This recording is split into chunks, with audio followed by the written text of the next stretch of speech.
সম্মানিত হাজরিন, আমি বলতেছিলাম যে আল্লাহ পাক রব্বুল আমিন সাহাবায়ে কেরামদেরকে সম্মান দিয়েছেন। এই সম্মান তারা আল্লাহর নবীর কারণে পেয়েছে। কার কারণে? কথা বলেন, কার কারণে? নবীর কারণে। কারণ আল্লাহর নবী সাল্লাল্লাহু আলাইহি সাল্লাম এমন একজন মানুষ যার সহচর্যে যে কেউ আসুক না কেন, যদি জেনাকার আসে সে ভালো হয়ে যায়, যদি ঘুষখোর আসে সে ভালো হয়ে যায়, যদি ডাকাত আসে ডাকাত ভালো হয়ে যায়। বলেন সুবহানাল্লাহ। কারণ আল্লাহ পাক রব্বুল আমিন কোরআনের মধ্যে আল্লাহর নবীকে সেই সার্টিফিকেট দিয়ে দিয়েছে, ইন্নাকা লাআলা খুলুকিন আযীম।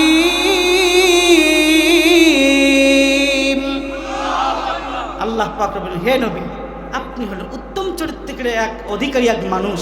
যদি আপনার সোহবতে কেউ আসে সে সোনার মানুষে পরিণত হবে। বলেন সুবহানাল্লাহ।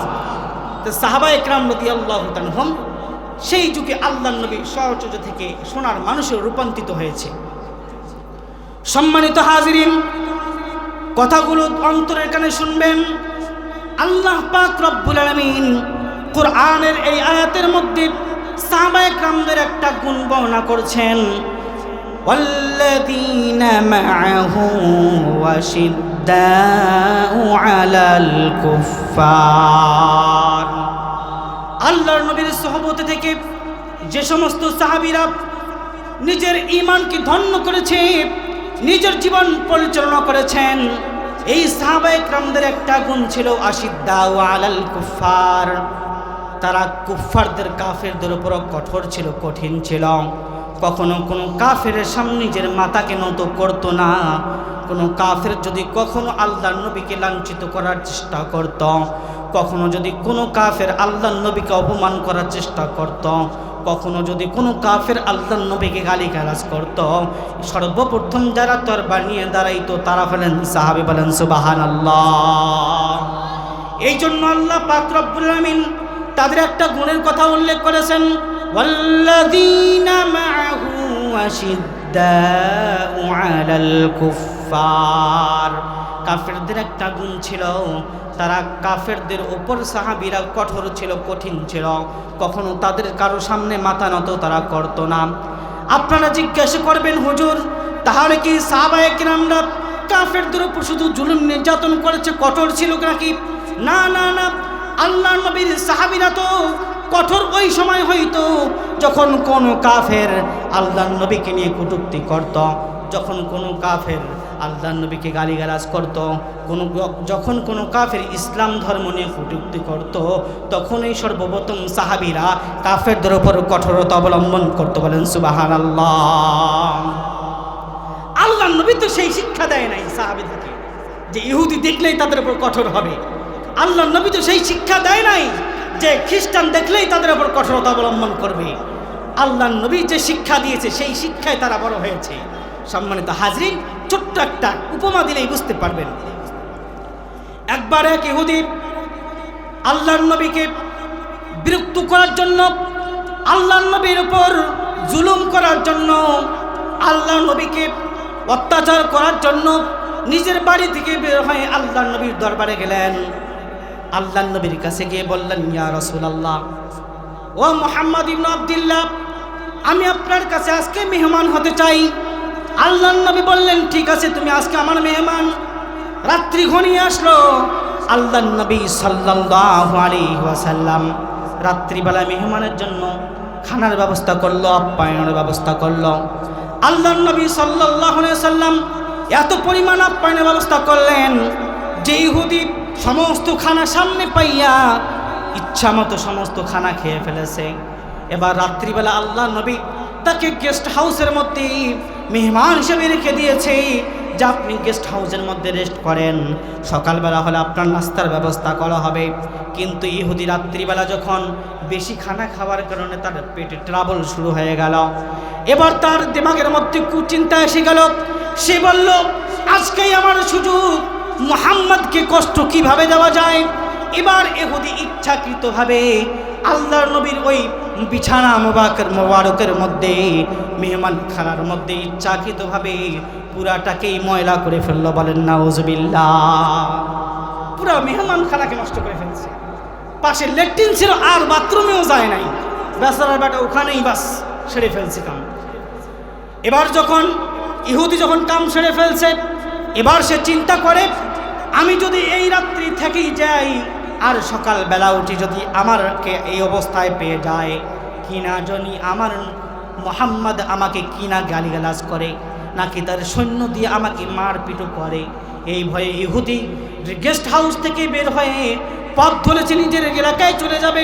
কিন্তু পথিমধ্যে যাওয়ার পরে ইহুদির স্মরণ হয়ে গেল তার কিছু প্রয়োজনীয় জিনিসপত্র বালিশের কাছে রেখে এসেছে। কয় এখন তো ওই জিনিসপত্র নেওয়ার জন্য যাইতেই হয়। এখন ইহুদি চিন্তা করে এদিকে আমার প্রয়োজনীয় জিনিসগুলোরও প্রয়োজন, আবার যদি যাই মুহাম্মদ যদি তার সৈন্য দিয়ে আমারে মারপিট করায় কেমন হবে। কিন্তু ইহুদি বলছে না, আমার প্রয়োজনীয় জিনিস এগুলো দরকার আছে, যাইতেই হবে। এবার ইহুদি আল্লাহর নবীর দরবারে গেলেন। সম্মানিত হাজিরিন, কথাগুলো দিল দিয়ে বুঝবেন। যখন ইহুদি আল্লাহর নবীর দরবারে গেলেন, গেস্ট হাউসের সামনে দরজায় গিয়ে দাঁড়াইছে, কি এক আশ্চর্য কাহিনী দেখলেন। দেখছেন আল্লাহর নবী নিজের হাত মুবারক দ্বারা ওই ইহুদির সমস্ত ময়লাগুলো নিজ হাতেই পরিষ্কার করছেন। বলেন সুবহানাল্লাহ। আল্লাহর নবী নিজের এই মুবারক হাত দ্বারা সমস্ত ময়লা নিজেই পরিষ্কার করতেছেন। ইহুদি যখন চৌকাঠে দাঁড়ায় আল্লাহর নবীর এই আশ্চর্যজনক কাহিনী দেখলেন, এবার ইহুদি আল্লাহর নবীকে বলছেন, মুহাম্মদ আমার কিছু প্রয়োজনীয় জিনিস এখানে রেখে গেছিলাম। আল্লাহর নবী বলে, হ্যাঁ তোমার সমস্ত জিনিসগুলো আমার কাছে আমানত আছে, যাও নিয়ে যাও। এবার যখন সমস্ত জিনিস তাকে বুঝাই দিল, এবার ইহুদির দিলের মধ্যে একটা প্রশ্ন ঘুরপাক খায়। কয় আমি বুঝতে পারলাম না, মুহাম্মদ তো হলো সমস্ত বিশ্বের মুসলমানদের নেতা হইয়া কেন নিজ হাতে এই ময়লা পরিষ্কার করছে?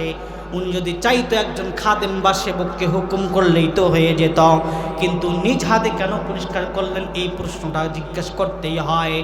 ইহুদি নিজের মনের ভাবকে প্রকাশ করে আল্লাহর নবীকে বলছে, মুহাম্মদ আপনার কাছে আমার একটা প্রশ্ন। আপনার এতগুলো খাদেম খুদ্দাম থাকতে, যেই সাহাবীরা আপনার জন্য জান দেওয়া পর্যন্ত প্রস্তুত থাকে, এতগুলো সাহাবী থাকা সত্ত্বেও আপনি কেন নিজ হাত দ্বারা ময়লাগুলো পরিষ্কার করছেন? আল্লাহর নবী বলে, ইহুদি রে, ও সম্মানিত হাজিরিন, কথাগুলো একটু দিল দিয়ে বোঝেন। আল্লাহর নবী কি জবাবটা দিলেন? আল্লাহর নবী বললেন, শোনো শোনো, আমি চাইলে আমার কোনো সাহাবীকে যদি অর্ডার করতাম, যাও ময়লাগুলো পরিষ্কার করে নিয়ে আসো, তারা অবশ্যই পরিষ্কার করতো, কারণ তারা তো আমাকে তাদের জানের তুলনায় বেশি ভালোবাসে।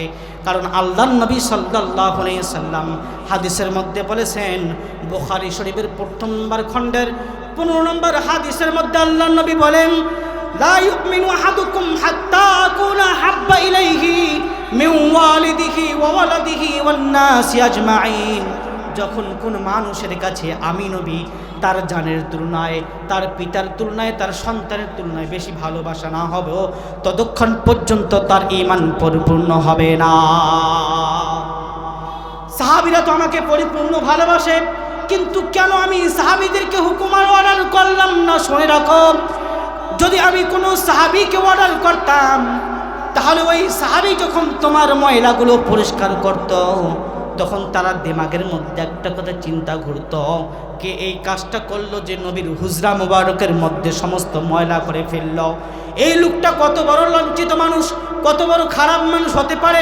তোমার ব্যাপারে আমার সাহাবীর অন্তরের মধ্যে খারাপ ধারণা আসুক, আমি নবী হিসাবে এটা চাই না।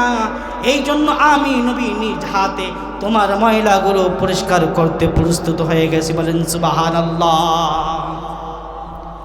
আল্লাহর নবীর এই চরিত্র দেখার পরে ইহুদি আল্লাহর নবীকে বলছেন, ও মুসলমানের নবী মুহাম্মদ, আমি এতদিন পর্যন্ত তোমাকে রাসূল হিসাবে মানি নাই, এতদিন পর্যন্ত আমি ভুল ধারণায় ছিলাম, কিন্তু আজকে তোমার যে আচরণ দেখলাম আল্লাহ রাসূল, আপনি আর দেরি করিয়েন না, আমাকে কালেমায়ে শাহাদাত পড়াইয়া আমারে মুসলমান বানাইয়া না।